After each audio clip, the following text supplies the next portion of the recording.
What is going on, everyone? Welcome back to the channel. Glowing Gear Studios here. After quite a bit of a hiatus, there's been a lot of stuff going on. Started school, new job, getting a lot of stuff ready for this little company. So, lots of good is in order. I hope you guys like rain Do you hear that? I hope you guys like rain ambience, because there is quite a bit. So, you know, you don't even need to look at that. You don't even need to go on Spotify anymore. You got that and my soothing voice to help guide you through this project. I've been wanting to make PETEY Piranha for quite some time now, and it's time that we bang this out and do it. So, here we go, right? What are the basic shapes here? What can we identify? Right? We have, look at this, shocking. We got the crazy little circle for the head. We have a tube and a sphere for the neck and belly right here. I mean, it's not so hard, right? Come on, we can see this. Look, sphere right there. A little cylinder right here we could connect it to. For the lips, this is just one big tube, people. Come on. Oh my God, my hand is shaky. I promise I'm not nervous. Don't you worry. We have I think it's just maybe I need a brush stabilizer, Jesus. But yeah, look, we got a tube for the mouth, right? We're gonna just throw a tube, gonna connect that. What are these teeth here, people? What are we doing here? We got a cylinder, right? That we're just gonna clone that multiple times, put it in the mouth. For the tongue, we got another sphere, gonna flatten it like this. All right, we're gonna push it down, put it right in. For the petals, right? Again, same thing. We're gonna take a sphere, flatten it so it looks like that, and then use radial symmetry times 12, and then we're gonna put that around the head. And then for the leaves, we're gonna take another sphere. We're gonna use the trim tool to go like this, right? We're gonna cut it out so that the leaves, oh, there's another bolt of lightning, right? So look, then the leaves look like this basically. And then the feet, we're gonna do a little cone. Simple as that, right? Come on, not so bad. Now, let's get sculpting. All right, you promise you it's not going to be so bad. Let's do it. All right, now let's get sculpting, shall we? As we can see right off the bat, here's what we got. Very complicated. We have here. Let's get right here. Let's just pause real quick so we can see what everything's doing. So we have a sphere, a cylinder, and another sphere. Right? You could already see the basic structure that we outlined in our outline. So we're gonna let this play for a little bit. I mesh the cylinder and the sphere on the bottom to give him that rounded bulbous little body. Obviously, he's got two little, what are they called? Two little cones for the legs. And then now I'm gonna start adjusting the head. I gotta do some craziness with this mouth over here. So I'm gonna cut like a massive slice, and then we're going to use the tube tool, nice and simple, for his big old lips that he has here, right? Now, this was probably the hardest part of the entire model, just getting the proportions and the angle right for this. You know, you can see the lips are a little bit thicker in the front. It has a hard crease by the corner of his mouth, and then the lips get a little bit thicker towards the bottom front, and then it kind of tails off as it approaches the crease. So I think that right now we have a good outline for, you know, the shape that we're going to be doing. You're going to see that we're going to be adjusting that quite a bit as time goes on, but it's all going to work out, I promise you. He's got 5 teeth in the front. He's got a tooth in the middle of his mouth, which is not something you see very often in, like, just even in real animals, but like in fictional art. He's got a tooth right in the dead center, and he's got 4 on the bottom. I imagine it just makes it easier for the animators to close his jaw. And then where you're going to be throwing in a tongue, this is easy, you know. Again, it's another sphere. So many round shapes, as you can tell, and this was a super fun process. I was able to get the whole thing done in around, wow, I want to say a ballpark of 2.5 hours. So not so bad. For the petals on his head, we're going to be using radial symmetry, and I think there's 12 total, with them being a little bit bigger in the top and then tailing off towards the bottom of his head. The head itself is a kind of distorted sphere, so a little bit flatter on the top and the bottom, and then flatter towards the back, but generally a round shape. So you can see that we got this so far. Now this is me adjusting the shape of the lips, and I'm adjusting the petals. The petals also were kind of tough, I'm not gonna lie. To get that shape correct and make sure that it had like a nice gentle bend while also being spaced out appropriately, that was tough, I'm gonna be honest with you people.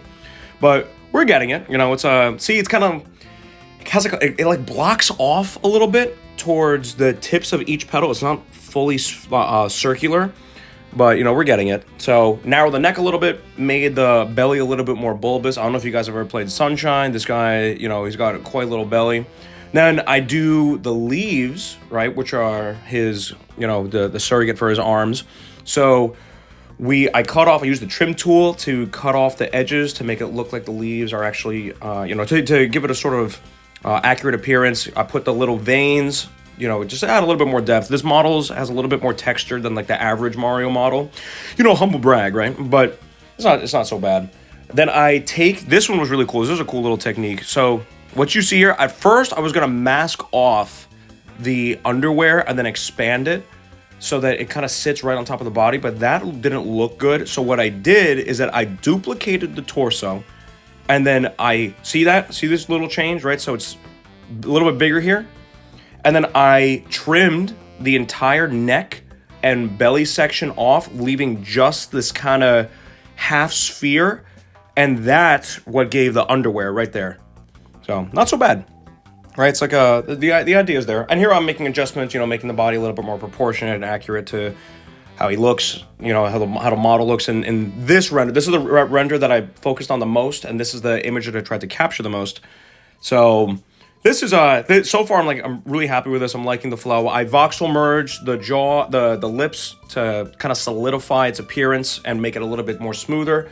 He's got a very slight smile. I used the mask tool to open the lips a little more, to open his jaw a little bit more, because I thought it was too close together. And here you're gonna see a little round table of, this is the base model, right? This is the base. Not too bad. It's at this point I was maybe like 45 minutes to an hour in, and I was like, yeah, we got some good stuff that we could work with here.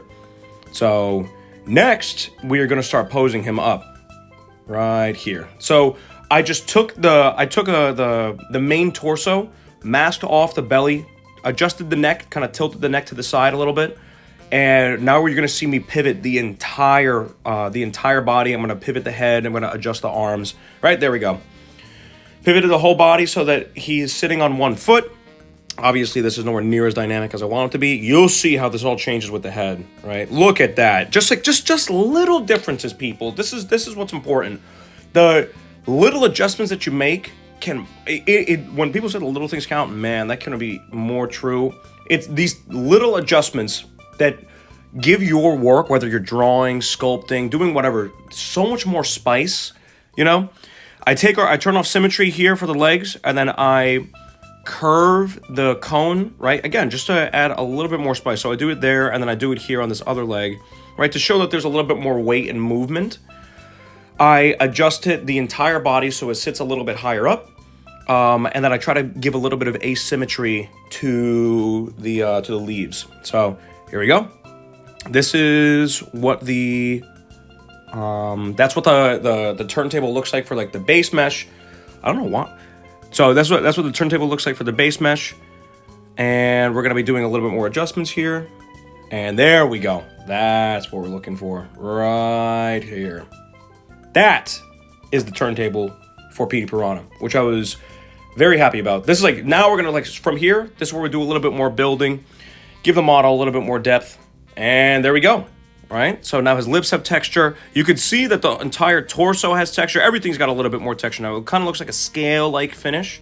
The leaves have texture. They have so this is basically what it would look like if it's printed out. Obviously, we need to add a support so that, there's no way that the laws of physics are gonna allow this thing to stand by itself. But this is what we have so far. So now from here, we're gonna start adding some colors, people. We are gonna bring this thing to life through the magical world of color. So I just throw on green. We're gonna throw on, right, so I changed the lighting a little bit just to, again, better mimic the model, just so because in this, I actually create a rig too, so you can see how that works, like a lighting rig, to get ready for rendering. Red in the petals, transitions to orange and yellow. I wanted to make it look a little bit brighter. This brown I wound up not going with, and I adjusted it later on because I thought it was just way too prominent. See, like right now I'm adding the orange highlights. Obviously the base head is red. The lips are green. Wanted to give it a little bit of a glossy finish. So then I do the dark green striations, right? Just best as I could. All these renders are just like not for promotional purposes. You know, just to give any painters an idea of what it's going to look like, and it helps, you know, with the rendering to make it, you know, look good, right? Give the tongue a little bit of depth by adding some shadow. This is also like, you can't fully rely on just the shadows that are created from your rig. It is way, way better to actually paint in shadows too. It just, see it right there, like even in the leaves, right? A light where the veins. Damn, y'all hear that thunder? This came out of nowhere. It was a beautiful day today. That's a little scary. That's okay. Apparently there's a storm that's approaching Puerto Rico. So God bless those people. I hope that they're gonna be okay. But here, I think in the States, we're gonna be okay. Then I'm adding the spots to the torso. I start adding the spots of white. I wanted to give a little bit of asymmetry. I know here the model's symmetrical with the spots, but I like the asymmetry. It just looks a little bit more natural. TBH IMO. But here we have the spots, a little bit of a desaturated finish to the pants, which I think look great. I use the paint again because I want to fix the reverse side of the petals. So same thing, throw the yellow, throw the little mix of orange in. And then here I try to finesse the, what's it called? This I wound up doing something different with. I tried to use like a ridiculous technique to try to give it a checker pattern. I wound up just using a alpha, and I kind of stamped the checker pattern on. So we're going to ignore that. And then here, I build a plane. Yeah, you see it right there. I adjusted it. So, but I build a plane, right? Now this is to establish the rig. So I use more natural lighting here. Try to figure out a good background color. Wound up settling on this kind of like turquoise teal looking thing. Put a light in the back to make the model pop. Right, this is something that I learned. It's kind of like almost like a halo effect, which I think looks great. Put a light in the front. This provides depth. Right, so we have one light in the front, another light in the front, and then we're gonna put one light coming from the back to give this like shine, this finish that comes to, again, help the model stand out from the background so that, you know, there's a distinct separation of shadows right there, and you can see it right there. It just gives it a little bit more life, you know. So this is right now I'm doing the post-processing, throwing in a little bit of a vignette, finishing it up. Right, you see all the different changes in lighting. And this is at this point we are pretty much done. Like this is our boy. This is PETEY Piranha. There's the finished render. So yeah, I mean, look at that. Look, honestly, I was proud of this. I think it looked great. And here's a turntable. So if you guys enjoyed, please leave a like, comment, and subscribe. I'm gonna be a little bit more organized with my videos. I wanted to get this out. I was very excited about this model. Probably going to be printing it soon. I got a lot of stuff that I got to show you guys. We got a lot that's in store. Lots of stuff that's been working on. So you're going to see. There's some good stuff that's to come. But if you enjoyed, yeah, leave a like, comment, and subscribe for more HD quality content. Super fun doing these models. Got some more Mario stuff coming up soon. But thank you for everything, and you guys have a good one. Bye-bye.